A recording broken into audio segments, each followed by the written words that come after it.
You know, Calvin and I were in business over 40 years together almost every day. And I don't think we ever went home after work with things that weren't settled. And the reason was we couldn't face those sisters. So that's been the base of our togetherness all these years. We're not that done. This is a wonderful turnout tonight, and it's a wonderful support for the Boy Scouts. My Boy Scout time was in a very difficult time in this country in the early 40s, at the beginning of World War II. Yes, I'm not old. And we had to come and go. This guy would be our scoutmaster, and then he would be in the Army, and another guy would come be our scoutmaster. He would be in the Army soon, and my dad was off farming 3 places, and my 2 older brothers went to the Army, and that was about the end of my scouting. And I did get to go to Camp Whittier, and I still have some great memories of that. But I'm happy to be a part of helping to raise some money for the Boy Scouts. It's a great program. And this is one of the greatest programs I've ever seen as far as developing the program from start to finish. I've not seen any kind of details that were missing. So I think we owe a great round of applause. Judge Ellis.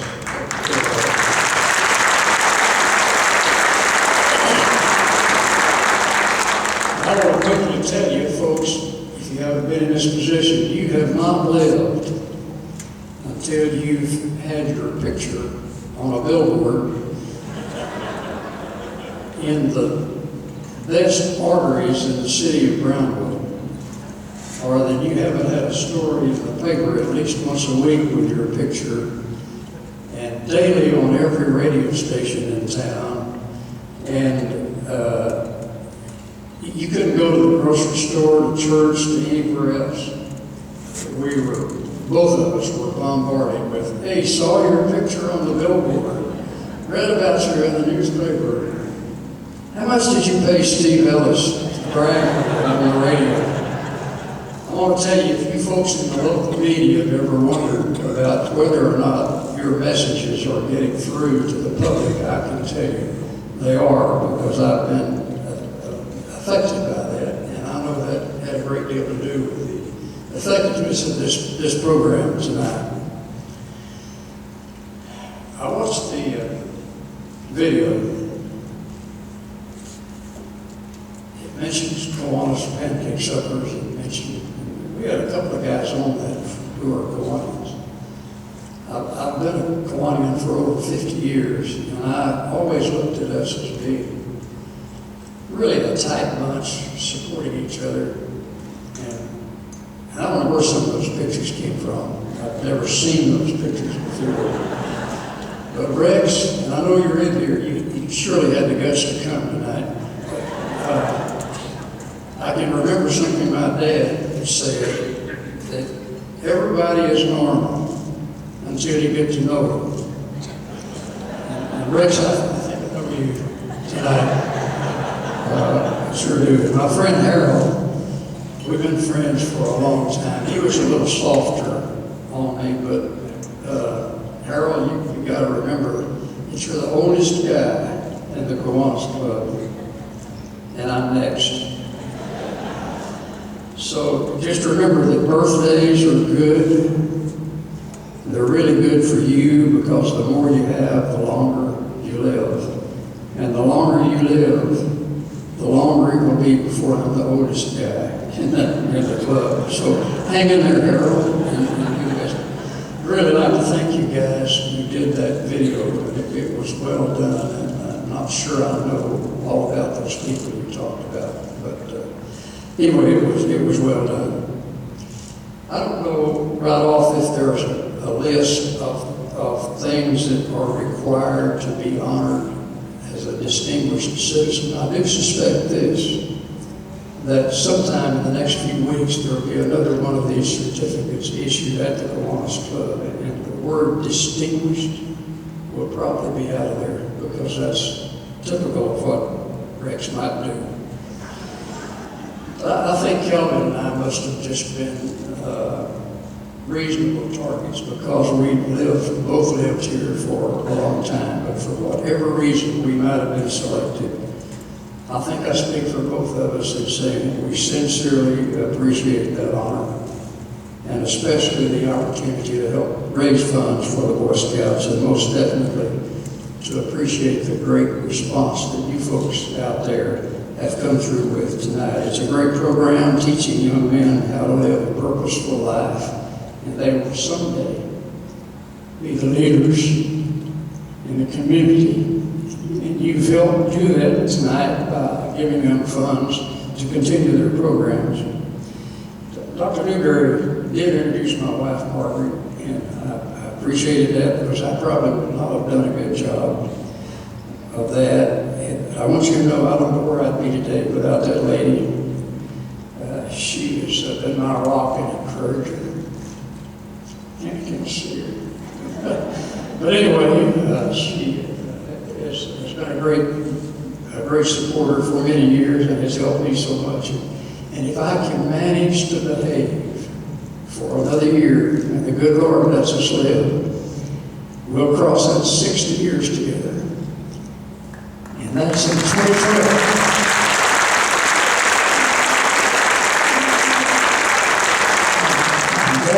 That will be one of two big events in 2012. And if you don't know what the other one is, you haven't been paying attention. I'll tell you the truth.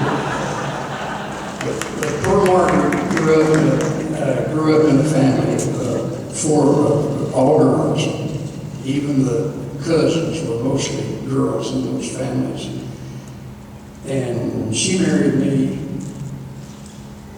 and birthed four boys. And she had a lot to learn, and that was a great experience, and it's probably one you could write a book about. And I'd like to tell a lot of those stories tonight, but even though I can't see her, I think I see those eyes blinking, and I guess I won't tell any of those, but I think she said, as a matter of fact, that I never listened to her. I think that's what she said. I'm not sure.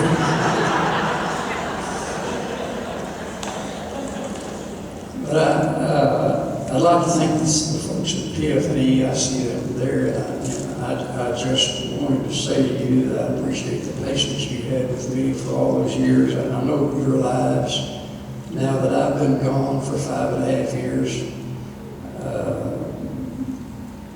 that your lives are much more pleasant, and nobody there like me to harass you. So I do appreciate the good work you did. I'm glad to see so many of you out here tonight. And I also want to thank the many, many people I saw from Citizens Bank.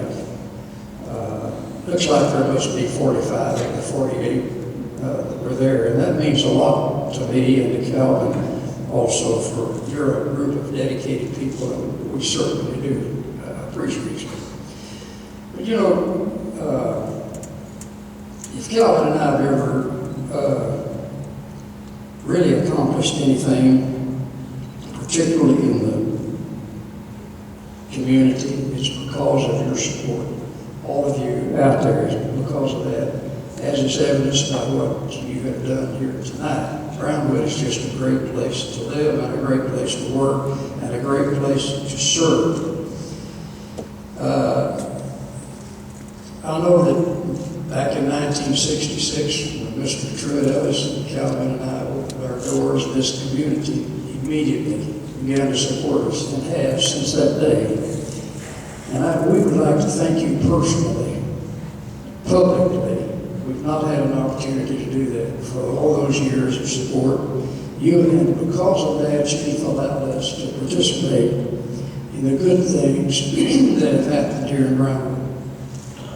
Not in any particularly outstanding way, but just as simply supporters of the things that the leadership of this community have brought forth that they wanted to get done. Thanks to this community's leaders for giving us that opportunity, and that's why we're here tonight. tonight simply because you did and then you supported. I think the funds that have been given tonight are outstanding. We're absolutely amazed by what we have done, and so many people have participated in that. And I wish I could tell about each one, and maybe somebody tonight will. But I would like to, I always get in trouble when I do one person or two persons, but there is a couple that I would like to especially give tribute to tonight. And his name has already been mentioned, but that's Dr. Eric Wiley and his wife, Michelle. Dr. Wiley, as you know, has been gone from us for a while, and he's back, and he's ready to begin work in his professional work and with the Boy Scouts. And his wife and he took care to help him get this opening ceremony together with troops 14 and 22. And you did a great job doing that with those young men. Let's hear a round of applause for that.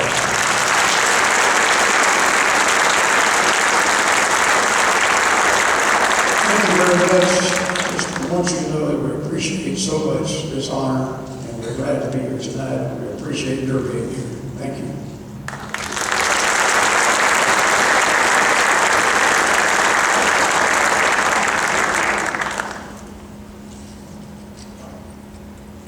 A couple of comments I want to make about J. Fred and Margaret. Really, Margaret's probably responsible for me marrying her sister. And Fred, he'll relate to this. I was dating Mary Bell, and I go to church on Sunday morning, and it got to be a habit that they'd invite me for lunch on Sunday. And of course, Margaret, I found out, was a great cook. Every Sunday, we had hot rolls, green potatoes, rump roast, and I loved that. And of course, I was always waiting. And of course, I would think Margaret and Fred and 4 hungry boys. And of course, when you're about 18 years old in high school, you know, how you eat. And I would eat them, I mean, every time I'd go, I really don't have many hot rolls I ate. And of course, I'd been dating Maribel, and I thought, you know, her mother can cook like that, Margaret can cook like that, she's bound to be able to cook like that. And she does, and she did. But that is one thing, and one of the memories that I remember, and I know Fred sure remembers it.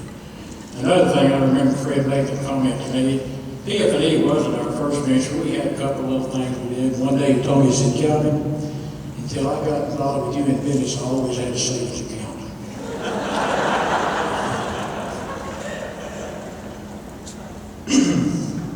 I too want to thank the Boy Scouts of America and the Texas Trade Council for this honor and award.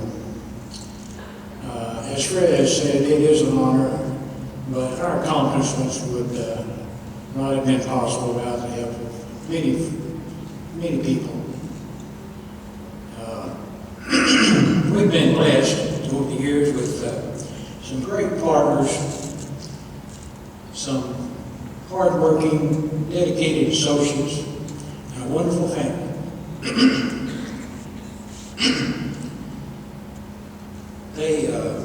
Family was always there and always ready to help.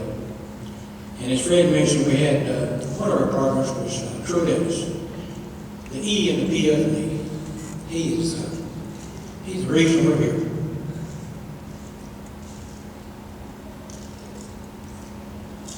I'm sort of like my friend David Gilbert said, well, I have trouble when I get up and get real serious about something.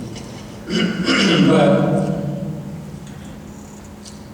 the PFA family has always contributed much to our success, and for the last 45 years, as Fred has said. And I know they're out there, but I just wish they'd stand up. There's a number of them here, and many of them have been with us for 25, 30 years. Just stand up and say hello, just for we can see. But they're out there somewhere.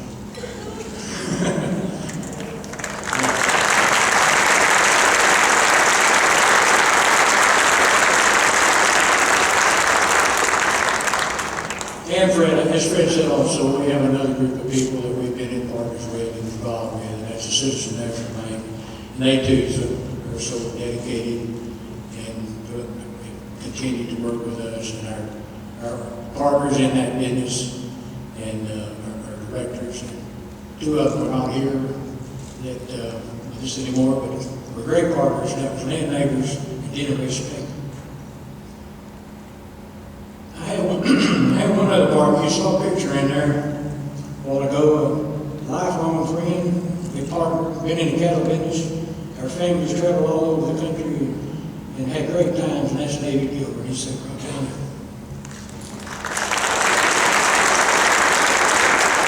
Maribel introduced me, he introduced me to Maribel in the 7th grade. They started school in 1st grade. And I guess Maribel made an impression on me, but I went home and told her why. I said, the girl in that red and black dress, I'm going to marry her. And it was about this, I think I was in the 8th grade. It took me about 5 or 6 years chasing her. But it worked out great for me. I hope it did for her.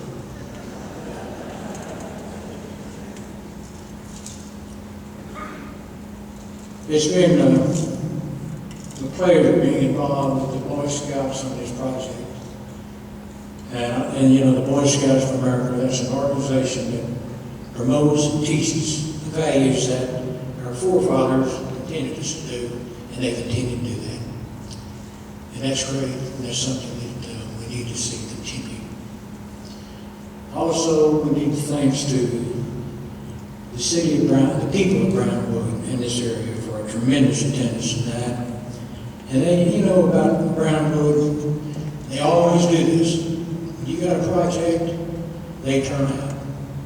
They asked Fred and I to do this. Fred and I, they cornered us. And Fred, I think, made a comment. He said, we'd be lucky to get 50 people show up. But as Fred said, there's been a lot of work in this, and it's a tremendous, the way it's been organized and handled. And it's been very fruitful, and we hope that, and I think it will benefit the Boy Scouts in a very, very positive way. And like I said, Brownwood always supports a worthwhile project. And that's the motto of Brownwood. Brownwood feels like home. And always will.